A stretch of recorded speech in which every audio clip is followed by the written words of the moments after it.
Hello ಗೆಳೆಯರೆ, ಹೊಸ ವಿಡಿಯೋಗೆ ಸ್ವಾಗತ. ಇವತ್ತು ನಾವು ಇತ್ತೀಚೆಗೆ ರಿಲೀಸ್ ಆದ 11 ಮೂವಿ ಖ್ಯಾತಿಯ ನವೀನ್ ಚಂದ್ರ ಅಭಿನಯಿಸಿರುವ ಶೋ ಟೈಮ್ ಅನ್ನೋ ತೆಲುಗಿನ ಸೂಪರ್ ಹಿಟ್ ಕ್ರೈಮ್ ಥ್ರಿಲ್ಲರ್ ಮೂವಿನ ಎಕ್ಸ್ಪ್ಲೇನ್ ಮಾಡ್ತಾ ಇದ್ದೀವಿ. ಈ ಮೂವಿಯಲ್ಲಿ ಈ ಕಥೆಯ ನಾಯಕ ಸೂರ್ಯ ಮತ್ತೆ ಅವನ ಹೆಂಡತಿ ಶಾಂತಿ ಒಂದು ರಾತ್ರಿ ಪೊಲೀಸರ ಜೊತೆ ರೂಡ್ ಆಗಿ ಮಾತಾಡ್ತಾರೆ. ಅದರಿಂದ ಆ ಪೊಲೀಸ್ ಈಗೋ ಹರ್ಟ್ ಆಗಿ ಹೇಗಾದ್ರೂ ಮಾಡಿ ಸೂರ್ಯನ ಮತ್ತೆ ಶಾಂತಿನ ಯಾವ್ದಾದ್ರು ಕೇಸಲ್ಲಿ ಫಿಟ್ ಮಾಡ್ಬೇಕು ಅಂತ ಕಾಯ್ತಾ ಇರ್ತಾನೆ. ಹೀಗಿದ್ದಾಗ ಒಂದಿನ ಶಾಂತಿ ಒಬ್ಬ ವ್ಯಕ್ತಿನ ಕೊಲೆ ಮಾಡ್ಬಿಡ್ತಾಳೆ. ಶಾಂತಿ ಆ ವ್ಯಕ್ತಿನ ಕೊಲ್ಲೋಕೆ ಕಾರಣ ಏನು? ಆ ಪೊಲೀಸ್ ಸೂರ್ಯನ ಮತ್ತೆ ಶಾಂತಿನ ಜೈಲಿಗೆ ಹಾಕುದ್ನ. ಕಡೆಗೆ ಈ ಕತೆ ಎಲ್ಲಿ ಹೋಗಿ ನಿಲ್ಲುತ್ತೆ, ಮೂವಿಯ ಕೊನೆಯಲ್ಲಿ ಏನಾಗುತ್ತೆ ಅಂತ ಮೂವಿ ನೋಡ್ತಾ ತಿಳ್ಕೊಳ್ಳೋಣ. ಬನ್ನಿ ವಿಡಿಯೋ ಶುರು ಮಾಡೋಣ. ಮೂವಿಯ ಮೊದಲನೇ ಸೀನಲ್ಲಿ ನಾವು ತುಂಬಾ ಜನ ಮನೆ ಟೆರಸ್ ಮೇಲೆ ಅಂತಾಕ್ಷರಿ ಆಡ್ತಾ ಇರೋದನ್ನ ನೋಡ್ತೀವಿ. ಅದ್ರಲ್ಲಿ ನಾವು ಮೇನ್ ಆಗಿ ಕಾನ್ಸಂಟ್ರೇಟ್ ಮಾಡ್ಬೇಕಿರೋದು ಈ ಕಥೆಯ ನಾಯಕ ಸೂರ್ಯ, ಅವನ ಹೆಂಡತಿ ಶಾಂತಿ, ಅವರ ಮಗಳು ವೈಷ್ಣವಿ. ಮೂರ್ ಜನ ಸ್ಟೇ ಆಗಿರೋದು ಗ್ರೌಂಡ್ ಫ್ಲೋರ್ ಅಲ್ಲಿ. ಟಾಪ್ ಫ್ಲೋರ್ ಅಲ್ಲಿ ಶಂಕರ್ ಅನ್ನೋ ವ್ಯಕ್ತಿ, ಅವನ ಹೆಂಡತಿ, ಅವನ ಮಕ್ಕಳು ಮತ್ತೆ ಅವನ ತಾಯಿ ಸ್ಟೇ ಆಗಿರ್ತಾರೆ. ಶಂಕರ್ ಮನೆಗೆ ವೀಕೆಂಡ್ ಆಗಿದ್ರಿಂದ ಅವನ ರಿಲೇಟಿವ್ಸ್ ಬಂದಿರ್ತಾರೆ. ಅವರ ಜೊತೆಗೆ ಸೂರ್ಯ, ಶಾಂತಿ, ವೈಷ್ಣವಿ ಎಲ್ಲರೂ ಎಂಜಾಯ್ ಮಾಡ್ತಾ ಇರ್ತಾರೆ. ರಾತ್ರಿ 11 ಗಂಟೆ ಸುಮಾರಿಗೆ ಇವರೆಲ್ಲ ಅಂತಾಕ್ಷರಿ ಆಡ್ಕೊಂಡು ಮಜಾ ಮಾಡ್ತಾ ಇರ್ತಾರೆ. ಅವಾಗ ಅದೇ ದಾರಿಯಲ್ಲಿ ಪೊಲೀಸ್ ಲಕ್ಷ್ಮೀಕಾಂತ್ ಮತ್ತೆ ಕಾನ್ಸ್ಟೇಬಲ್ ವೆಂಕಟರಾವ್ ಹೋಗ್ತಾ ಇರ್ಬೇಕಾದ್ರೆ ಟೆರಸ್ ಮೇಲೆ ಸೂರ್ಯ ಮತ್ತೆ ಶಂಕರ್ ಫ್ಯಾಮಿಲಿ ಮಾಡ್ತಾ ಇರೋ ಸೌಂಡ್ ಕೇಳಿ ಇನ್ಸ್ಪೆಕ್ಟರ್ ಲಕ್ಷ್ಮೀಕಾಂತ್ ವೆಂಕಟರಾವ್ಗೆ ಹೋಗಿ ಎಲ್ರಿಗೂ ಸೈಲೆಂಟ್ ಆಗಿರೋಕೆ ಹೇಳಿ ಬಾ ಅಂತ ಕಳಿಸ್ತಾನೆ. ವೆಂಕಟರಾವ್ ಫೋನ್ ಅಲ್ಲಿ ಮಾತಾಡ್ಕೊಂಡು ಟೆರಸ್ಗೆ ಹೋಗುವಾಗ ಅವನ ಕಾಲು ಏಟಾಗ್ಬಿಡುತ್ತೆ. ಅದಕ್ಕೆ 5 ನಿಮಿಷ ಅಲ್ಲೇ ಕೂತಿದ್ದು ಟೆರಸ್ಗೆ ಹೋಗದೆ ವಾಪಸ್ ಇನ್ಸ್ಪೆಕ್ಟರ್ ಲಕ್ಷ್ಮೀಕಾಂತ್ ಬಳಿಗೆ ಹೋಗಿ ಎಲ್ರು ಫ್ಯಾಮಿಲಿ ಮೆಂಬರ್ಸ್ ಸುಮ್ನೆ ಅಂತಾಕ್ಷರಿ ಆಡ್ತಿದ್ದಾರೆ ಅಂತ ಹೇಳ್ತಾನೆ. ಅದಕ್ಕೆ ಲಕ್ಷ್ಮೀಕಾಂತ್, ನಾನು ಹೇಳಿದ್ದು ಎಲ್ರು ಸೈಲೆಂಟ್ ಆಗಿರೋಕೆ ಹೇಳು ಅಂತ, ಯಾರು ಇನ್ನು ಸೈಲೆಂಟ್ ಆಗೇ ಇಲ್ಲ ಅಂತ ಹೇಳ್ತಾ ಮತ್ತೆ ವೆಂಕಟರಾವ್ನ ಅಲ್ಲಿಗೆ ಕಳಿಸ್ತಾನೆ. ವೆಂಕಟರಾವ್ ಈ ಸಲ ಟೆರಸ್ಗೆ ಹೋಗಿ ಎಲ್ರಿಗೂ ಸ್ವಲ್ಪ ಏರು ಧ್ವನಿಯಲ್ಲಿ ಸೈಲೆಂಟ್ ಆಗಿರೋಕೆ ಹೇಳ್ತಾನೆ. ಆವಾಗ ಶಾಂತಿ ಯಾರಾದ್ರೂ ಕಂಪ್ಲೇಂಟ್ ಕೊಟ್ಟಿದ್ದಾರಾ ಅಂತ ಕೇಳ್ತಾಳೆ. ಹೀಗೆ ಎಲ್ರು ವೆಂಕಟರಾವ್ ಜೊತೆ ಮಾತಾಡುವಾಗ ಅಲ್ಲಿಗೆ ಇನ್ಸ್ಪೆಕ್ಟರ್ ಲಕ್ಷ್ಮೀಕಾಂತ್ ಬರ್ತಾನೆ. ಅವನು ಮನೆ ಯಾರ್ದು ಅಂದಾಗ ಶಂಕರಮ್ಮ ನಂದು ಅಂತಾಳೆ. ಹಾಗಿದ್ರೆ ನಿಮ್ನ ಮಾತ್ರ ಸ್ಟೇಷನ್ಗೆ ಕರ್ಕೊಂಡು ಹೋಗ್ತೀವಿ ಅಂತ ಹೇಳ್ತಾನೆ. ಅವಾಗ ಶಾಂತಿ, ನಾವೆಲ್ರು ಇದೀವಿ ಅಲ್ವಾ, ಅವ್ರನ್ನ ಮಾತ್ರ ಹೇಗೆ ಕರ್ಕೊಂಡು ಹೋಗ್ತೀರಾ, ಇದು ನಮ್ಮನೆ, ನಮ್ಗಿಷ್ಟ ಬಂದಾಗಿರ್ತೀವಿ ಅಂತ ಹೇಳ್ತಾಳೆ. ಅದನ್ನ ಕೇಳಿ ಲಕ್ಷ್ಮಿ, ನಿಮ್ಗಿಷ್ಟ ಬಂದಾಗೆ ಅಂದ್ರೆ ಬಟ್ಟೆ ಬಿಚ್ಕೊಂಡು ಓಡಾಡ್ತೀರಾ ಅಂತ ಅನ್ಬಿಡ್ತಾನೆ. ಅದನ್ನ ಕೇಳಿ ಸೂರ್ಯಾಗಿ ಕೋಪ ಬಂದು, ಪ್ರಾಪರ್ ಕಂಪ್ಲೇಂಟ್ ಇದ್ರೆ ಅವಾಗ ಬನ್ನಿ, ನಮಗೂ ರೂಲ್ಸ್ ಗೊತ್ತು, ಸುಮ್ನೆ ಪೊಲೀಸ್ ಅನ್ನೋ ದರ್ಪದಲ್ಲಿ ಏನೇನೋ ಮಾತಾಡಬೇಡಿ, ನಮಗೂ MLA MP ಎಲ್ಲ ಗೊತ್ತು, ನಮ್ಮಂತ ಕಾಮನ್ ಜನಗಳ ಮೇಲೆ ನಿಮ್ ದರ್ಪ ತೋರಿಸ್ಬೇಡಿ, ಹೋಗಿ ದೊಡ್ಡೋರ ಹತ್ರ ನಿಮ್ ಬಾಲ ಬಿಚ್ಚಿ ಅಂತ ಜೋರಾಗಿ ಹೇಳ್ತಾನೆ. ಇದನ್ನ ಕೇಳಿ ಲಕ್ಷ್ಮೀಕಾಂತ್ಗೆ ಎಲ್ಲರ ಮುಂದೆ ಅವಮಾನ ಆಗಿ ಅಲ್ಲಿಂದ ಸುಮ್ನೆ ಹೋಗ್ಬಿಡ್ತಾನೆ. ಆಮೇಲೆ ಸೂರ್ಯ, ಶಾಂತಿ, ವೈಷ್ಣವಿ ಅವ್ರ ಮನೆಗೆ ಹೋಗ್ತಾರೆ. ಶಾಂತಿ ವೈಷ್ಣವಿನ ಮಲಗಿಸಿ ಅವಳು ಕೂಡ ಮಲಿಕೋತಾಳೆ. ಅವಾಗ ಶಾಂತಿ ತಮ್ಮ ಅಶೋಕ್ ಇಂದ ಸೂರ್ಯಗೆ ಮೆಸೇಜ್ ಬರುತ್ತೆ. ಸೂರ್ಯ ಎದ್ದು ಈಚೆ ಹೋಗ್ತಾನೆ. ಅವಾಗ ಅಲ್ಲಿಗೆ ಅಶೋಕ್ ಬಂದು ನಾಳೆ ಅಪ್ಪ ಅಮ್ಮ ಮನೆಗೆ ಬರ್ತಿದ್ದಾರೆ ಅಂತ ಹೇಳ್ತಾನೆ. ಅಂದ್ರೆ ಸೂರ್ಯ ಒಬ್ಬ ಅನಾಥ, ಅವನು ಅನಾಥ ಅಂತ ಶಾಂತಿ ತಂದೆ ತಾಯಿ ಅವಳನ್ನ ಸೂರ್ಯನಿಗೆ ಮದುವೆ ಮಾಡ್ಕೊಡೋಕೆ ಆಗಲ್ಲ ಅಂತ ಹೇಳಿರ್ತಾರೆ. ಆದ್ರೂ ಶಾಂತಿ ಸೂರ್ಯನಿಗೋಸ್ಕರ ಅವಳ ತಂದೆ ತಾಯಿನ ಬಿಟ್ಟು ಬಂದಿರ್ತಾಳೆ. 7 ವರ್ಷದ ನಂತರ ಶಾಂತಿ ತಂದೆ ತಾಯಿ ಶಾಂತಿ ಮನೆಗೆ ಬರ್ತಾ ಇರ್ತಾರೆ. ಆದ್ರೆ ಅವರು ಬರ್ತಾರೆ ಅಂತ ಮುಂಚೆ ಕೂಡ ಅಶೋಕ್ ತುಂಬಾ ಸಲ ಹೇಳಿರ್ತಾನೆ, ಆದ್ರೆ ಅವರು ಬಂದಿರಲ್ಲ. ಅದರಿಂದ ಶಾಂತಿ ಬೇಜಾರಾಗಿರ್ತಾಳೆ. ಅದಕ್ಕೆ ಸೂರ್ಯ ಈ ಸಲ ಅವ್ರು ಬರ್ತಾ ಇರೋ ವಿಷಯನ ಶಾಂತಿಗೆ ಹೇಳ್ಬೇಡ ಅಂತ ಅಶೋಕ್ಗೆ ಹೇಳ್ತಾನೆ. ಅಶೋಕ್ ಸರಿ ಅಂತ ಅಲ್ಲಿಂದ ಹೋಗ್ತಾನೆ. ಇವಾಗ ಸೂರ್ಯ ಶಂಕರ್ ಮನೆಗೆ ಹೋಗಿ ಶಾಂತಿ ತಂದೆ ತಾಯಿ ಬರ್ತಾ ಇರೋ ವಿಷಯ ಹೇಳಿ ಶಂಕರ್ ಮನೆಯಲ್ಲೇ ಮಾರನೇ ದಿನ ಬೆಳಿಗ್ಗೆ 7 ಗಂಟೆಯಷ್ಟರಲ್ಲಿ ಭಟ್ಟರನ್ನ ಕರೆಸಿ ಅಡಿಗೆ ಮಾಡಿಸೋಕೆ ಕೇಳ್ತಾನೆ. ಅದಕ್ಕೆ ಶಂಕರ್ ಖುಷಿಯಿಂದಾನೇ ಆಯ್ತು ಅಂತ ಹೇಳ್ತಾನೆ. ಈ ಕಡೆ ನೋಡಿದ್ರೆ ಇನ್ಸ್ಪೆಕ್ಟರ್ ಲಕ್ಷ್ಮೀಕಾಂತ್ ಸೂರ್ಯನ ಮನೆಯಿಂದ ದೂರದಲ್ಲಿ ನಿಂತ್ಕೊಂಡು ಅವರ ಮನೆಯನ್ನೇ ನೋಡ್ತಾ ಇರ್ತಾನೆ. ಅದಕ್ಕೆ ವೆಂಕಟರಾವ್ ನಿಂತು ಸುಸ್ತಾಗಿ ಲಕ್ಷ್ಮೀಕಾಂತ್ಗೆ, ಸರ್ ಬನ್ನಿ ಸರ್ ಹೋಗೋಣ ಅಂತ ಬೇಡ್ಕೊಳ್ತಾ ಇರ್ತಾನೆ. ಅದಕ್ಕೆ ಲಕ್ಷ್ಮೀಕಾಂತ್, ಇವಾಗ ಹೋಗೋಣ ಮತ್ತೆ ಬರೋಣ ಅಂತ ಹೇಳಿ ಅಲ್ಲಿಂದ ಹೋಗ್ತಾನೆ. ಇಷ್ಟೆಲ್ಲ ರಾತ್ರಿ ನಡೆಯುತ್ತೆ. ಬೆಳಿಗ್ಗೆ 5 ಗಂಟೆಗೆ ಸೂರ್ಯ ಎದ್ದು ಶಂಕರ್ ಮನೆಗೆ ಹೋಗ್ತಾನೆ. ಆಲ್ರೆಡಿ ಭಟ್ರು ಬಂದು ಅಡಿಗೆ ಎಲ್ಲ ಮಾಡಿ ಮುಗಿಸಿರ್ತಾರೆ. ಭಟ್ರು ಸ್ವೀಟ್ ಟೇಸ್ಟ್ ನೋಡೋಕೆ ಸೂರ್ಯಗೆ ಕೊಡ್ತಾರೆ. ಸೂರ್ಯ ತಿಂದು ಚೆನ್ನಾಗಿದೆ ಅಂತ ಹೇಳಿ ಕೆಳಗೆ ಬರ್ತಾನೆ.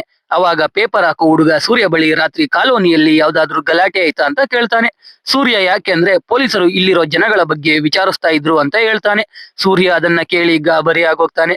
ಪೇಪರ್ ಅವನು ಹೋದ್ಮೇಲೆ ಸೂರ್ಯ ಮನೆ ಮುಂದೆ ಒಬ್ಬ ಆಟೋ ಅವನು ಒಂದು ಅಜ್ಜಿ ತಾತನ ಜೊತೆ ಜಗಳ ಆಡ್ತಾ ಇರ್ತಾನೆ. ಅದನ್ನ ಬಿಡಿಸೋಕೆ ಸೂರ್ಯ ಹೋದಾಗ ಮಿಸ್ ಆಗಿ ಸೂರ್ಯ ಆಟೋದವನ ತಳ್ಳಿಬಿಡ್ತಾನೆ. ಆಟೋವನು ಕೆಳಗೆ ಬಿದ್ದೋಗ್ತಾನೆ. ಆಮೇಲೆ ಆಟೋವನು ಸೂರ್ಯಗೆ, ನಾನು ವಾಪಸ್ ಬರ್ತೀನಿ, ನಿನ್ನ ಒಂದ್ ಕೈ ನೋಡ್ಕೊಳ್ತೀನಿ ಅಂತ ಹೇಳಿ ಅಲ್ಲಿಂದ ಹೋಗ್ತಾನೆ. ಆಮೇಲೆ ಸೂರ್ಯ ಮನೆ ಒಳಗೆ ಹೋದ್ರೆ ಶಾಂತಿ ಸ್ನಾನ ಮಾಡೋಕೆ ಹೋಗಿರ್ತಾಳೆ. ಅವಾಗ ಸೂರ್ಯ ಅಶೋಕ ಏನಾದ್ರೂ ವಿಷಯ ಹೇಳದ್ನ ಅಂತ ಗಾಬರಿಯಾಗಿ ಅಶೋಕನಿಗೆ ಕಾಲ್ ಮಾಡ್ತಾನೆ. ಅವಾಗ ಅಶೋಕ ಶಾಂತಿಗೆ ದೇವಸ್ಥಾನಕ್ಕೆ ಹೋಗೋಕೆ ರೆಡಿ ಆಗು ಅಂತ ಸುಳ್ಳು ಹೇಳಿದೀನಿ ಅಂತ ಹೇಳ್ತಾನೆ. ಅಷ್ಟರಲ್ಲಿ ಶಾಂತಿ ಸ್ನಾನ ಮುಗಿಸ್ಕೊಂಡು ರೆಡಿಯಾಗಿ ಸೂರ್ಯಗೆ ಅಂಗಡಿಗೆ ಹೋಗಿ ಕಾಯಿ ಮತ್ತೆ ಕಾಫಿ ಪೌಡರ್ ತರೋಕೆ ಹೇಳ್ತಾಳೆ. ಸೂರ್ಯ ವೈಷ್ಣವಿ ಕರ್ಕೊಂಡು ಅಂಗಡಿಗೆ ಹೋಗ್ತಾನೆ. ಅಲ್ಲಿ ವೈಷ್ಣವಿ 2 ಕಿಂಡರ್ ಜಾಯ್ ತಗೋತಾಳೆ. ಸೂರ್ಯ ವೈಷ್ಣವಿಗೆ ಅಲ್ಲೇ ಇರೋಕೆ ಹೇಳಿ ಐಟಮ್ಸ್ ತಗೋತಾ ಇರ್ತಾನೆ. ಅವಾಗ ಅಂಗಡಿ ಅಣ್ಣ ಕೂಡ ಪೊಲೀಸರು ಸೂರ್ಯ ಇರೋ ಬಿಲ್ಡಿಂಗ್ ಅಲ್ಲಿ ಇರೋರ್ ಬಗ್ಗೆ ವಿಚಾರಿಸ್ತಾ ಇದ್ರು ಅಂತ ಹೇಳ್ತಾರೆ. ಸೂರ್ಯ ಯಾಕೆ ಅಂತ ಕೇಳಿದ್ರೆ ಮೋಸ್ಟ್ಲಿ ಅವ್ರ ಕಡೆ ಯಾರೋ ಬಾಡಿಗೆಗೆ ಇರ್ಬೇಕು ಅಂತ ಅಂಗಡಿ ಅಣ್ಣ ಹೇಳ್ತಾನೆ. ಅವಾಗ ಸೂರ್ಯ ಅಂಗಡಿ ಅಣ್ಣನಿಗೆ ನಿನ್ನೆ ಯಾರೋ ಎಸ್ ಐ ಅನ್ಸುತ್ತೆ ರಾತ್ರಿ ಬಂದು ಹೆಣ್ಮಕ್ಳ ಜೊತೆ ಮಿಸ್ಬಿಹೇವ್ ಮಾಡಿದ್ರು, ಅದಕ್ಕೆ ಸ್ವಲ್ಪ ರೂಡ್ ಆಗಿ ಮಾತಾಡ್ಬಿಟ್ಟೆ ಅಣ್ಣ ಅಂತ ಹೇಳ್ತಾನೆ. ಅವಾಗ ಅವರು ಎಸ್ ಐ ಹೆಸರು ಏನು ಅಂದ್ರೆ ಸೂರ್ಯ ಗೊತ್ತಿಲ್ಲ ಅಂತಾನೆ. ಅವಾಗ ಅಂಗಡಿ ಅಣ್ಣ ಒಂದು ಫೋಟೋ ತೋರಿಸಿದಾಗ ಸೂರ್ಯ ಅವರೇ ಅಂತ ಗುರುತಿಡಿತಾನೆ. ನೋಡಿದ್ರೆ ಅವರು ಎಸ್ ಐ ಎಲ್ಲ CI. ಇದನ್ನೆಲ್ಲ ಕೇಳ್ಕೊಂಡು ಸೂರ್ಯ ಐಟಮ್ಸ್ ತಗೋತಾನೆ. ನೋಡಿದ್ರೆ ಅವ್ನ್ ಕ್ಯಾಶ್ ಮತ್ತೆ ಫೋನ್ ಎರಡು ಮನೆಯಲ್ಲೇ ಬಿಟ್ಟಿರ್ತಾನೆ. ಹಿಂದೆ ತಿರುಗಿದ್ರೆ ವೈಷ್ಣವಿ ಕೂಡ ಕಾಣಿಸಲ್ಲ. ಅಷ್ಟರಲ್ಲಿ ಅಂಗಡಿ ಅಣ್ಣನ ಫೋನ್ಗೆ ಶಾಂತಿ ಕಾಲ್ ಮಾಡ್ತಾಳೆ. ಶಾಂತಿ ಕಾಲ್ ಮಾಡಿ ಸೂರ್ಯನಿಗೆ ಏನೋ ಒಂದು ವಿಷಯ ಹೇಳ್ತಾಳೆ.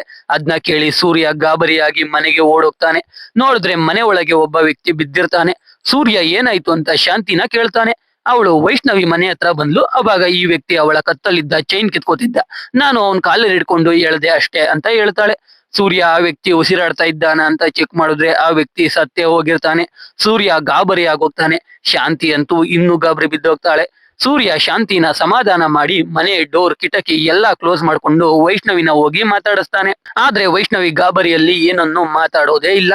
ಸೂರ್ಯ ಶಾಂತಿ ಮಾಡಿದ ಕೊಲೆನ ಅವನ್ ಮೇಲೆ ಹಾಕೊಳ್ಳೋಕೆ ಒಂದು ಕತೆ ರೆಡಿ ಮಾಡೋಕೆ ಶುರು ಮಾಡ್ತಾನೆ. ಆದ್ರೆ ಕತೆ ಪರ್ಫೆಕ್ಟ್ ಆಗಿ ರೆಡಿ ಆಗ್ತಾ ಇರಲ್ಲ. ಅಷ್ಟರಲ್ಲಿ ಸತ್ತಿರೋ ವ್ಯಕ್ತಿ ಫೋನ್ ರಿಂಗ್ ಆಗುತ್ತೆ. ನೋಡಿದ್ರೆ ಅವನ್ ಹೆಂಡತಿ ಕಾಲ್ ಮಾಡಿ ನಿಮ್ಮ ಹತ್ರ ಇನ್ಯಾವತ್ತು ಅದ್ ಬೇಕು ಇದ್ ಬೇಕು ಅಂತ ಏನು ಕೇಳಲ್ಲ, ಪ್ಲೀಸ್ ಮನೆಗೆ ಬನ್ನಿ ಅಂತ ಬೇಡ್ಕೊಳ್ತಾ ಇರ್ತಾಳೆ. ಜೊತೆಗೆ ಆ ವ್ಯಕ್ತಿಯ ಮಗಳು ಕೂಡ ಅಪ್ಪ ಪ್ಲೀಸ್ ಮನೆಗೆ ಬನ್ನಿ, ನಿಮ್ಮ ಹತ್ರ ನಾನು ಏನು ಕೇಳಲ್ಲ, ನನ್ಗೆ ಹಸಿವು ಕೂಡ ಆಗ್ತಿಲ್ಲ ಅಂತ ಹೇಳುತ್ತೆ. ಅಂದ್ರೆ ಆ ವ್ಯಕ್ತಿ ಅವನ ಹೆಂಡತಿ ಮಗುಗೋಸ್ಕರ ಕಳ್ತನ ಮಾಡೋಕೆ ಬಂದಿರ್ತಾನೆ. ಆ ವ್ಯಕ್ತಿ ಹೆಂಡತಿ ಮಗು ಮಾತಾಡಿದ್ನ ಕೇಳಿ ಸೂರ್ಯಗೆ ಫುಲ್ಲು ಬೇಜಾರಾಗುತ್ತೆ. ಶಾಂತಿ ಅಳೋಕೆ ಶುರು ಮಾಡ್ತಾಳೆ. ಇವಾಗ ಸೂರ್ಯ ಒಂದು ಸ್ಟೋರಿ ರೆಡಿ ಮಾಡ್ತಾನೆ. ಸೂರ್ಯ ಅಂಗಡಿಗೆ ವೈಷ್ಣವಿ ಜೊತೆ ಐಟಮ್ಸ್ ತರೋಕೆ ಹೋಗಿರ್ತಾನೆ. ವೈಷ್ಣವಿ ಒಬ್ಳೆ ವಾಪಸ್ ಮನೆಗೆ ಬರ್ತಾಳೆ. ಅದನ್ನ ಶಾಂತಿ ಅಂಗಡಿ ಅಣ್ಣನ ಫೋನ್ಗೆ ಕಾಲ್ ಮಾಡಿ ಸೂರ್ಯಗೆ ಹೇಳ್ತಾಳೆ. ಸೂರ್ಯ ಕೂಡ ವಾಪಸ್ ಮನೆ ಬಳಿಗೆ ಬಂದಾಗ ಆ ವ್ಯಕ್ತಿ ವೈಷ್ಣವಿ ಕತ್ತಲ್ಲಿದ್ದ ಚೈನ್ ಕಿತ್ಕೊಳ್ಳೋಕೆ ಟ್ರೈ ಮಾಡ್ತಾ ಇರ್ತಾನೆ. ಸೂರ್ಯ ಆ ವ್ಯಕ್ತಿನ ಮನೆ ಒಳಗೆ ತಳ್ತಾನೆ. ಮೊದಲೇ ಜಿಮ್ ಟ್ರೈನರ್ ಆಗಿದ್ದ ಸೂರ್ಯ ತಳ್ಳಿದರ ಬಸಕ್ಕೆ ಆ ವ್ಯಕ್ತಿ ಸತ್ತೋಗ್ತಾನೆ. ಇದು ಸ್ಟೋರಿ. ಈ ಸ್ಟೋರಿನ ಸೂರ್ಯ ಶಾಂತಿಗೆ ಹೇಳಿ ಪೊಲೀಸರು ಕೇಳಿದ್ರೆ ಹೀಗೆ ಹೇಳ್ಬೇಕು, ವೈಷ್ಣವಿಗೂ ಕೂಡ ಹೀಗೆ ಹೇಳ್ಕೊಡು ಅಂತ ಹೇಳ್ತಾನೆ. ಶಾಂತಿ ಇದನ್ನೆಲ್ಲ ವೈಷ್ಣವಿಗೆ ಹೇಳ್ಕೊಡುವಾಗ ಅಶೋಕ್ ಕಾಲ್ ಮಾಡಿ ಟ್ರೈನ್ 1 ಗಂಟೆ ಲೇಟ್ ಆಗುತ್ತಂತೆ ಅಂತ ಹೇಳ್ತಾನೆ. ಇವಾಗ ಸೂರ್ಯ ಶಾಂತಿ ತಂದೆ ತಾಯಿ ಬರ್ತಾ ಇರೋ ವಿಷಯನ ಶಾಂತಿಗೆ ಹೇಳ್ತಾನೆ. ಇವಾಗ ಶಾಂತಿಗೆ ಇನ್ನೂ ಭಯ ಆಗೋಕೆ ಶುರು ಆಗುತ್ತೆ. ಅವಳ ತಂದೆ ತಾಯಿ ಬರೋ ದಿನಾನೇ ಹೀಗಾಯ್ತಲ್ಲ ಅಂತ. ಅಷ್ಟರಲ್ಲಿ ಅವ್ರ ಮನೆ ಬೆಲ್ ರಿಂಗ್ ಆಗುತ್ತೆ. ಇಬ್ರು ಇನ್ನೂ ಗಾಬರಿ ಆಗ್ತಾರೆ. ಸೂರ್ಯ ಶಾಂತಿನ ರೂಮ್ ಅಲ್ಲೇ ಇರೋಕೆ ಹೇಳಿ ಅವನು ಸತ್ತಿದ್ದ ವ್ಯಕ್ತಿನ ಜಿಮ್ ಐಟಮ್ಸ್ ಇರೋ ಒಂದು ರೂಮ್ ಒಳಗೆ ಹಾಕಿ ಅವನ್ ಸ್ಲಿಪ್ಪರ್ ನ ಸೋಫಾ ಕೆಳಗೆ ಹಾಕಿ ಮನೆ ಎಲ್ಲ ಕ್ಲೀನ್ ಮಾಡಿ ಡೋರ್ ಓಪನ್ ಮಾಡ್ತಾನೆ. ನೋಡಿದ್ರೆ ಅಂಗಡಿ ಅಣ್ಣ ಸೂರ್ಯ ಬಿಟ್ಟು ಬಂದಿದ್ದ ಐಟಮ್ಸ್ ಕೊಟ್ಟು ಹೋಗೋಕೆ ಬಂದಿರ್ತಾರೆ. ಸೂರ್ಯ ಐಟಮ್ಸ್ ತಗೊಂಡು ಡೋರ್ ಹಾಕ್ತಾನೆ. ಮತ್ತೆ ಬೆಲ್ ರಿಂಗ್ ಆಗುತ್ತೆ. ನೋಡಿದ್ರೆ ಮತ್ತೆ ಅಂಗಡಿ ಅಣ್ಣ ಮನೆ ಮುಂದೆ ಸತ್ತಿದ್ದ ವ್ಯಕ್ತಿಯ ವ್ಯಾಲೆಟ್ ಬಿದ್ದಿತ್ತು ಅಂತ ಅದನ್ನ ಎತ್ ಕೊಡ್ತಾನೆ. ಸೂರ್ಯ ಗಾಬರಿಯಲ್ಲಿರೋದು ನೋಡಿ ಅಂಗಡಿಯವನು ಆ ಇನ್ಸ್ಪೆಕ್ಟರ್ ಬಗ್ಗೆ ಗಾಬರಿ ಆಗಿದ್ದಾನೆ ಅನ್ಕೊಂಡು ವರದರಾಜುಲು ಅನ್ನೋ ಲಾಯರ್ ನಂಬರ್ ಕೊಟ್ಟು ಆ ಲಾಯರ್ ಮೇಲಿರೋ ಮನೆಯ ಶಂಕರ್ಗೆ ಕ್ಲೋಸ್ ಫ್ರೆಂಡ್, ಅವನ ಹೆಸರು ಹೇಳ್ಕೊಂಡು ಅವ್ರ ಹತ್ರ ಸಹಾಯ ಕೇಳು ಅಂತ ಹೇಳ್ತಾನೆ. ಸೂರ್ಯ ಸರಿ ಅಂತ ಸತ್ತಿದ್ದ ವ್ಯಕ್ತಿಯ ವಾಲೆಟ್ ನ ಅಲ್ಲೇ ಟೇಬಲ್ ಮೇಲೆ ಇಟ್ಟು ವರದರಾಜುಲ್ಗೆ ಫೋನ್ ಮಾಡಿ ಅವನ ಮನೆಗೆ ಹೋಗ್ತಾನೆ. ನೋಡಿದ್ರೆ ವರದರಾಜುಲು ಒಬ್ಬ ಕಾಮಿಡಿ ಪೀಸ್. ಆದ್ರೆ ಅವನು ತುಂಬಾ ಬಿಸಿ ಅಂತ ದೊಡ್ಡ ಲಾಯರ್ ಅಂತ ಬಿಲ್ಡಪ್ ತಗೊಳ್ತಾ ಇರ್ತಾನೆ. ಅವನು ಸೂರ್ಯ ಹತ್ರ ಏನ್ ಪ್ರಾಬ್ಲಮ್ ಅಂದಾಗ ಸೂರ್ಯ ನನ್ನ ಫ್ರೆಂಡ್ ಅಂತಾನೆ. ಅದಕ್ಕೆ ವರದ ನಿನ್ ಫ್ರೆಂಡ್ ಇಂದ ಪ್ರಾಬ್ಲಮ್ ಏನ್ ಪ್ರಾಬ್ಲಮ್ ಹೇಳು ಅಂತಾನೆ. ಸೂರ್ಯ ಏನು ಹೇಳದೆ ಅವನ್ ಮನೆಗೆನೆ ವರದನ ಕರ್ಕೊಂಡ್ ಬರ್ತಾನೆ. ಡೈರೆಕ್ಟ್ ರೂಮ್ ಒಳಗೆ ಕರ್ಕೊಂಡೋಗಿ ಸತ್ತಿದ್ದ ವ್ಯಕ್ತಿಯ ಬಾಡಿ ತೋರಿಸಿ ಅವನು ಸತ್ತೋಗಿದ್ದಾನೆ ಅಂತ ಹೇಳ್ತಾನೆ. ಆದ್ರೆ ವರದ ನಂಬೋದೇ ಇಲ್ಲ. ಆಮೇಲೆ ವರದನೆ ಹೋಗಿ ಆ ವ್ಯಕ್ತಿ ಉಸಿರಾಡ್ತಾ ಇದ್ದಾನ ಅಂತ ಚೆಕ್ ಮಾಡ್ತಾನೆ. ಅವನು ಸತ್ತೋಗಿದ್ದಾನೆ ಅಂತ ಗೊತ್ತಾಗಿ ವರದ ಕೂಡ ಗಾಬರಿ ಆಗೋಗ್ತಾನೆ. ಆ ಗಾಬರಿಲೆ ವರದ ಮನೆಯಿಂದ ಹೋಗ್ಬೇಕು ಅಂತ ರೂಮ್ ಇಂದ ಈಚೆ ಬರ್ತಾನೆ. ಅಷ್ಟರಲ್ಲಿ ಅಲ್ಲಿಗೆ ಶಾಂತಿ ಬಂದು ಕಾಲಿಡ್ಕೊಂಡು ಬಿಡ್ಕೊಳ್ತಾಳೆ. ವರದ ಸಹಾಯ ಮಾಡೋಕೆ ಒಪ್ಕೊಂಡು ಏನಾಯ್ತು ಅಂತ ಕೇಳ್ತಾನೆ. ಸೂರ್ಯ ಅವನ್ ರೆಡಿ ಮಾಡಿದ್ದ ಸ್ಟೋರಿ ಹೇಳ್ತಾನೆ. ಆದ್ರೆ ಶಾಂತಿ ಅವಳಿಂದಾನೇ ಆ ವ್ಯಕ್ತಿ ಸತ್ತಿದ್ದು ಅಂತ ನಿಜ ಹೇಳ್ಬಿಡ್ತಾಳೆ. ಆಮೇಲೆ ಸೂರ್ಯ ರಾತ್ರಿ ಪೊಲೀಸ್ ಜೊತೆ ನಡೆದ ಘಟನೆ ಕೂಡ ಹೇಳ್ತಾನೆ. ಅದನ್ನ ಕೇಳಿ ವರದ ಅವನ್ ಫ್ರೆಂಡ್ ರಿಯಲ್ ಎಸ್ಟೇಟ್ ರಾಜ ಅನ್ನೋ ವ್ಯಕ್ತಿಗೆ ಕಾಲ್ ಮಾಡಿ ಇನ್ಸ್ಪೆಕ್ಟರ್ ಲಕ್ಷ್ಮೀಕಾಂತ್ ಬಗ್ಗೆ ವಿಚಾರಿಸ್ತಾನೆ. ಅವನು ಮೂಡ್ ಚೆನ್ನಾಗಿದ್ರೆ ದುಡ್ಡು ತಗೊಂಡ್ ಬಿಟ್ಬಿಡ್ತಾನೆ, ಇಲ್ಲ ಅಂದ್ರೆ ಹುಚ್ಚನ್ ಮಗ ಅವನು ಅಂತ ಹೇಳ್ತಾನೆ. ಇದನ್ನ ಕೇಳಿ ವರದ ಇನ್ನೂ ಗಾಬರಿ ಆಗ್ತಾನೆ. ಮೊದಲೇ ವರದರಾಜುಲ್ಗೆ ಪೊಲೀಸ್ ಅಂದ್ರೆ ಭಯ ಆಗ್ತಾ ಇರುತ್ತೆ. ಇವಾಗ ವರದ ಕೂಡ ಸೂರ್ಯ ಹೇಳಿದ ರೀತಿನೇ ಮಾಡೋಣ ಅಂತ ಹೇಳಿ ಮೊದಲು ಬಾಡಿನ ಈಚೆ ಹಾಕ್ಬಿಡೋಣ, ಆಮೇಲೆ ಪೊಲೀಸ್ಗೆ ಹೇಳೋಣ ಅಂತ ಹೇಳ್ತಾನೆ. ಅದಕ್ಕೆ ಸೂರ್ಯ ಮತ್ತೆ ಶಾಂತಿ ಒಪ್ಕೊಂಡು ಬಾಡಿನ ತಂದು ಹಾಲ್ಗೆ ಹಾಕ್ತಾರೆ. ಅವಾಗ ವರದ ನಾನು ಈಚೆ ಹೋಗಿ ಯಾರು ಇಲ್ಲ ಅಂದ್ರೆ 1 ಸಲ ನಾಕ್ ಮಾಡ್ತೀನಿ, ಅವಾಗ ಬಾಡಿ ಈಚೆ ತನ್ನಿ, 2 ಸಲ ನಾಕ್ ಮಾಡಿದ್ರೆ ಬಾಡಿನ ಈಚೆ ತರಬೇಡಿ ಅಂತ ಹೇಳಿ ಈಚೆ ಹೋಗ್ತಾನೆ. ಅಲ್ಲಿ ಯಾರು ಇರಲ್ಲ. 1 ಸಲ ನಾಕ್ ಮಾಡ್ತಾನೆ. ಇವರು ಬಾಡಿನ ಎತ್ಕೊಂಡು ಈಚೆ ಹೋಗ್ತಾ ಇರ್ತಾರೆ. ಆಮೇಲೆ ನೋಡಿದ್ರೆ ರೋಡ್ ಅಲ್ಲಿ ಬೈಕ್ ಗಳು ಬರ್ತಾವೆ, 2 ಸಲ ನಾಕ್ ಮಾಡ್ತಾನೆ, ಮತ್ತೆ ಬಾಡಿನ ಅಲ್ಲೇ ಇಡ್ತಾರೆ. ಮತ್ತೆ ಯಾರು ಕಾಣಿಸಲ್ಲ, 1 ಸಲ ನಾಕ್ ಮಾಡ್ತಾನೆ, ಇವರು ಮತ್ತೆ ಬಾಡಿನ ಎತ್ಕೊಂಡು ಈಚೆ ಹೋಗ್ತಾ ಇರ್ತಾರೆ. ಆಮೇಲೆ ನೋಡಿದ್ರೆ ರೋಡ್ ಅಲ್ಲಿ ಯಾರೋ ಒಬ್ರು ಬರ್ತಾರೆ, ಮತ್ತೆ 2 ಸಲ ನಾಕ್ ಮಾಡ್ತಾನೆ, ಅವರು ಮತ್ತೆ ಬಾಡಿನ ಅಲ್ಲೇ ಮಡಗ್ತಾರೆ. ಇದೇ ರೀತಿ ಆಗ್ತಾ ಇರುತ್ತೆ. ಆಮೇಲೆ ಒಬ್ಬಳು ತರಕಾರಿ ಮಾರೋಳು ಹೋಗ್ತಾ ಇರ್ತಾಳೆ, ಅವಳು ವರದ ಬಳಿ ಬಂದು ಬೋಣಿ ಮಾಡೋವರೆಗೂ ಬಿಡಲ್ಲ. ಕಡೆಗೆ ಬಾಡಿ ಈಚೆಗೆ ಸಾಕ್ಸೋಕೆ ಆಗಲ್ಲ, ವರದ ಕೈಯಲ್ಲಿ ಸೊಪ್ಪು ಹಿಡ್ಕೊಂಡು ಒಳಗಡೆ ಬಂದು ಬಾಡಿ ಈಚೆಗೆ ತಗೊಂಡು ಹೋಗಕ್ಕೆ ಆಗಲ್ಲ ಅಂತ ಹೇಳಿ, ನಾನು ಇವಾಗ ಮನೆಗೆ ಹೋಗ್ತೀನಿ, ನೀವೇ ಪೊಲೀಸ್ಗೆ ಇನ್ಫಾರ್ಮ್ ಮಾಡಿ, ಆಮೇಲೆ ನಾನು ಬರ್ತೀನಿ ಅಂತ ಹೇಳ್ತಾನೆ. ಇನ್ನೇನು ವರದ ಈಚೆ ಹೋಗ್ಬೇಕು, ಅಷ್ಟರಲ್ಲಿ ಮತ್ತೆ ಯಾರೋ ಡೋರ್ ನಾಕ್ ಮಾಡ್ತಾರೆ. ಯಾರೋ ಬಂದ್ರು ಅಂತ ಮತ್ತೆ ಸೂರ್ಯ ಬಾಡಿನ ತಗೊಂಡೋಗಿ ರೂಮಲ್ಲಿ ಹಾಕಿ ಬಾಡಿ ಮೇಲೆ ಬಾಕ್ಸ್ ಗಳನ್ನ ರೊಟ್ಟು ಮುಚ್ಚಿ ಈಚೆ ಬರ್ತಾನೆ. ವರದ ಡೋರ್ ಓಪನ್ ಮಾಡ್ತಾನೆ. ನೋಡಿದ್ರೆ ಇನ್ಸ್ಪೆಕ್ಟರ್ ಲಕ್ಷ್ಮೀಕಾಂತ್ ಮತ್ತೆ ಕಾನ್ಸ್ಟೇಬಲ್ ವೆಂಕಟರಾವ್. ವರದ ಲಕ್ಷ್ಮಿಗೆ, ಸರ್ ಏನೋ ಹುಡುಗ ಗೊತ್ತಿಲ್ಲದೆ ರಾತ್ರಿ ರೂಡ್ ಆಗಿ ಮಾತಾಡ್ಬಿಟ್ಟವನೆ, ಇವತ್ತು ಅವ್ರ ಅತ್ತೆ ಮಾವ ಬರ್ತಾ ಇದ್ದಾರೆ, ಅವರು ಹೋದ್ಮೇಲೆ ನಾನೇ ಕರ್ಕೊಂಡ್ ಬಂದು ಸರೆಂಡರ್ ಮಾಡಿಸ್ತೀನಿ ಅಂತ ಹೇಳ್ತಾನೆ. ಆದ್ರೆ ಅದಕ್ಕೆ ಲಕ್ಷ್ಮೀಕಾಂತ್ ಆಗೋದೇ ಇಲ್ಲ ಅಂತಾನೆ. ಅವಾಗ ವರದ ದುಡ್ಡು ಕೊಟ್ಟು ಸೆಟಲ್ ಮಾಡ್ಕೊಳ್ಳೋಣ ಸರ್ ಅಂತಾನೆ. ಅದಕ್ಕೆ ಲಕ್ಷ್ಮಿ, ಸರಿ ಒಳಗಡೆ ಕೂತ್ಕೊಂಡು ಮಾತಾಡೋಣ ಅಂತ ಹೇಳಿ ಮನೆ ಒಳಗೆ ಬಂದು ಸೋಫಾ ಮೇಲೆ ಕೂತ್ಕೋತಾನೆ. ಲಕ್ಷ್ಮೀಕಾಂತ್ ಸೂರ್ಯಗೆ, ನೀನ್ ಹೆಂಡತಿ ಕರಿ ಅಂತ ಹೇಳಿದ್ರು ಸೂರ್ಯ ಕರೆಯಲ್ಲ. ಆಮೇಲೆ ಕಾಫಿ ಮಾಡ್ಕೊಂಡ್ ಬರೋಕೆ ಹೇಳ್ತಾನೆ. ಸೂರ್ಯನೇ ಕಾಫಿ ಮಾಡೋಕೆ ಹೋಗ್ತಾನೆ. ಈ ಸಲ ಲಕ್ಷ್ಮೀಕಾಂತ್ ಕೈಯಲ್ಲಿ ಒಂದು ಕಂಪ್ಲೇಂಟ್ ಲೆಟರ್ ಇಟ್ಕೊಂಡು ಬಂದಿರ್ತಾನೆ. ಯಾವುದು ಅಂದ್ರೆ ಸೂರ್ಯ ಆಟೋದವನ ತಳ್ಳಿರ್ತಾನಲ್ಲ ಅದು ಕೂಡ ಆಟೋದವನು ಕಂಪ್ಲೇಂಟ್ ಕೊಟ್ಟಿರಲ್ಲ. CCTV ಫುಟೇಜ್ ನೋಡಿ ಪೊಲೀಸ್ ಅವರೇ ಕಂಪ್ಲೇಂಟ್ ಬರ್ಕೊಂಡು ಬಂದಿರ್ತಾರೆ. ಆಮೇಲೆ ಸೂರ್ಯ ಕಾಫಿ ತಂದು ಕೊಡ್ತಾನೆ. ಅದನ್ನ ಕುಡಿತಾ ಲಕ್ಷ್ಮೀಕಾಂತ್ ಅಂತೂ ವರದಾಗೆ ಕ್ವಾಟ್ಲೆ ಕೊಡ್ತಾ ಇರ್ತಾನೆ. ಆಮೇಲೆ ಸೂರ್ಯಗೆ ಶಾಂತಿನ ಕರೆಯೋಕೆ ಹೇಳ್ತಾನೆ. ಶಾಂತಿ ಗಾಬರಿಯಲ್ಲೇ ಈಚೆಗೆ ಬರ್ತಾಳೆ. ಸೂರ್ಯ ಶಾಂತಿ ಇಬ್ರು ಲಕ್ಷ್ಮೀಕಾಂತ್ ಅವ್ರ ಹತ್ರ ಸಾರಿ ಕೇಳ್ತಾರೆ.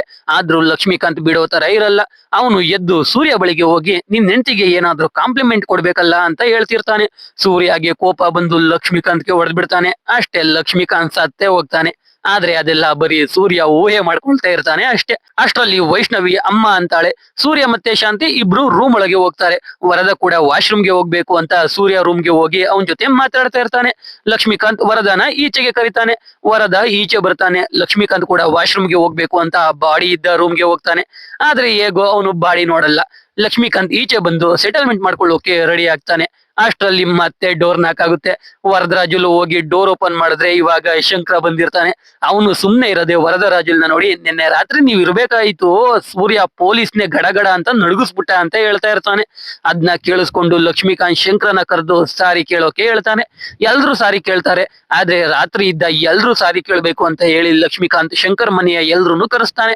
ಎಲ್ರು ಬಂದು ಸಾರಿ ಕೇಳ್ತಾರೆ. ಆದ್ರೂ ಲಕ್ಷ್ಮೀಕಾಂತ್ ಅವ್ರನ್ನ ಬಿಡದೆ ಎಲ್ರಿಗೂ ಬಸ್ಕಿ ಹೊಡೆಯೋಕೆ ಹೇಳ್ತಾನೆ. ಎಲ್ರು ಬಸ್ಕಿನೂ ಹೊಡಿತಾ ಇರ್ತಾರೆ. ಶಂಕರ್ ತಾಯಿಗಂತೂ ಬಸ್ಕಿ ಹೊಡಿಯೋಕೆ ಆಗ್ತಾ ಇರಲ್ಲ. ಆದ್ರೂ ಲಕ್ಷ್ಮೀಕಾಂತ್ ಬಿಡದೆ ಬಸ್ಕಿ ಹೊಡಿಸ್ತಾನೆ ಇರ್ತಾನೆ. ನೋಡಿದ್ರೆ ಅದನ್ನೆಲ್ಲ ಪ್ರಕಾಶ್ ಅನ್ನೋ ಹುಡುಗ ಫೋನ್ ಅಲ್ಲಿ ರೆಕಾರ್ಡ್ ಮಾಡ್ಕೊಳ್ತಾ ಇರ್ತಾನೆ. ಅದನ್ನ ಲಕ್ಷ್ಮೀಕಾಂತ್ ನೋಡಿ ಪ್ರಕಾಶ್ ಫೋನ್ ಕೊಡು ಅಂತ ಕೇಳ್ತಾನೆ. ಪ್ರಕಾಶ್ ಕೊಡ್ತಾ ಇರಲ್ಲ. ಲಕ್ಷ್ಮೀಕಾಂತ್ ಕಿತ್ಕೊಳ್ಳೋಕೆ ಹೋಗ್ತಾನೆ. ವೆಂಕಟ್ರಾವ್ನ ಎಲ್ರು ಇಟ್ಕೊಳ್ತಾರೆ. ಸೂರ್ಯ ಲಕ್ಷ್ಮೀಕಾಂತ್ ನ ಇಟ್ಕೊಳ್ಳೋಕೆ ಹೋಗ್ತಾನೆ. ಅಷ್ಟರಲ್ಲಿ ಪ್ರಕಾಶ್ ಬಾಡಿ ಇದ್ದ ರೂಮ್ ಒಳಗೆ ಓಡೋಗ್ತಾನೆ. ಸೂರ್ಯ ಇಂದ ಬಿಡಿಸ್ಕೊಂಡು ಲಕ್ಷ್ಮೀಕಾಂತ್ ಕೂಡ ಬಾಡಿ ಇದ್ದ ರೂಮ್ಗೆ ಹೋಗ್ತಾನೆ. ಅಲ್ಲಿ ಇಬ್ರು ಜೂಟಾಟ ಆಡ್ತಾ ಲಕ್ಷ್ಮೀಕಾಂತ್ ಪ್ರಕಾಶ್ ಹತ್ರ ಇದ್ದ ಫೋನ್ ನ ಕಿತ್ಕೊಂಡು ಬಾಡಿ ಮೇಲೇನೆ ಬಿದ್ದೋಗ್ತಾನೆ. ಅಷ್ಟೇ, ಸತ್ತಿದ್ದ ವ್ಯಕ್ತಿಗೆ ಜೀವ ವಾಪಸ್ ಬಂದ್ಬಿಡುತ್ತೆ. ಇಲ್ಲಿ ಲಾಜಿಕ್ ಎಲ್ಲ ಇಲ್ಲ, ನೋಡ್ತಾ ಮಜಾ ಮಾಡ್ಬೇಕು ಅಷ್ಟೇ. ಆ ವ್ಯಕ್ತಿ ಜೀವ ಬಂದ್ಮೇಲೆ ಎದ್ನೋ ಬಿದ್ನೋ ಅಂತ ಓಡೋಗ್ತಾನೆ. ಅದನ್ನ ನೋಡಿ ಸೂರ್ಯ ಮತ್ತೆ ಶಾಂತಿ ನಿಟ್ಟುಸಿರು ಬಿಟ್ಟು ಇಬ್ರು ತಪ್ಕೋತಾರೆ. ಲಕ್ಷ್ಮೀಕಾಂತ್ ಫೋನ್ ಹಿಡ್ಕೊಂಡು ಈಚೆಗೆ ಬಂದು, ವಿಡಿಯೋ ಎಲ್ಲಿದೆ ಪ್ಲೀಸ್ ಡಿಲೀಟ್ ಮಾಡಿ ಅಂತ ಬೇಡ್ಕೊಳ್ತಾ ಇರ್ತಾನೆ. ಇವಾಗ ವರದರಾಜುಲು ಚೇರ್ ಮೇಲೆ ಕೂತ್ಕೊಂಡು ಲಕ್ಷ್ಮೀಕಾಂತ್ಗೆ ಬಸ್ಕಿ ಹೊಡಿ ಕಿವಿಡಿ ಅಂತ ಚೆನ್ನಾಗಿ ಆಟ ಆಡಿಸ್ತಾನೆ. ಅಷ್ಟರಲ್ಲಿ ಶಾಂತಿ ತಂದೆ ತಾಯಿ ಕೂಡ ಬರ್ತಾರೆ. ಎಲ್ರು ಸೈಲೆಂಟ್ ಆಗ್ತಾರೆ. ಶಾಂತಿ ಸೂರ್ಯ ಅಂತೂ ಫುಲ್ಲು ಎಮೋಷನಲ್ ಆಗ್ತಾರೆ. ಕಡೆಗೆ ಎಲ್ರು ಒಂದಾಗಿ ಖುಷಿ ಆಗ್ತಾರೆ. ಇಲ್ಲಿಗೆ ಮೂವಿ ಮುಗಿಯುತ್ತೆ. ಕ್ಲೈಮ್ಯಾಕ್ಸ್ ಅಲ್ಲಿ ಲಾಜಿಕ್ ಇಲ್ಲ ಅಂದ್ರೂ ಎಮೋಷನಲ್ ಆಗೋದು ಪಕ್ಕ. ನನ್ಗಂತೂ ಸತ್ತೋನ್ ಬದುಕಿದ್ ನೋಡಿ ನಗು ಬಂದಿದ್ದು ಸತ್ಯ. ಸೊ ಎಕ್ಸ್ಪ್ಲನೇಷನ್ ಕೇಳಿ ನಿಮ್ಗೆ ಅನ್ನಿಸ್ತು ಅಂತ ಕಾಮೆಂಟ್ ಮಾಡಿ. ವಿಡಿಯೋ ಇಷ್ಟ ಆಗಿದ್ರೆ ಲೈಕ್ ಮಾಡಿ, ಕಂಟೆಂಟ್ ಇಷ್ಟ ಆಗಿದ್ರೆ ಮಾತ್ರ ಸಬ್ಸ್ಕ್ರೈಬ್ ಮಾಡ್ಕೊಂಡು ಸಪೋರ್ಟ್ ಮಾಡಿ. ಮತ್ತೆ ಇನ್ನೊಂದು ಸೂಪರ್ ಆಗಿರೋ ವಿಡಿಯೋ ಜೊತೆ ಸಿಗ್ತೀನಿ. ಜೈ ಕರ್ನಾಟಕ.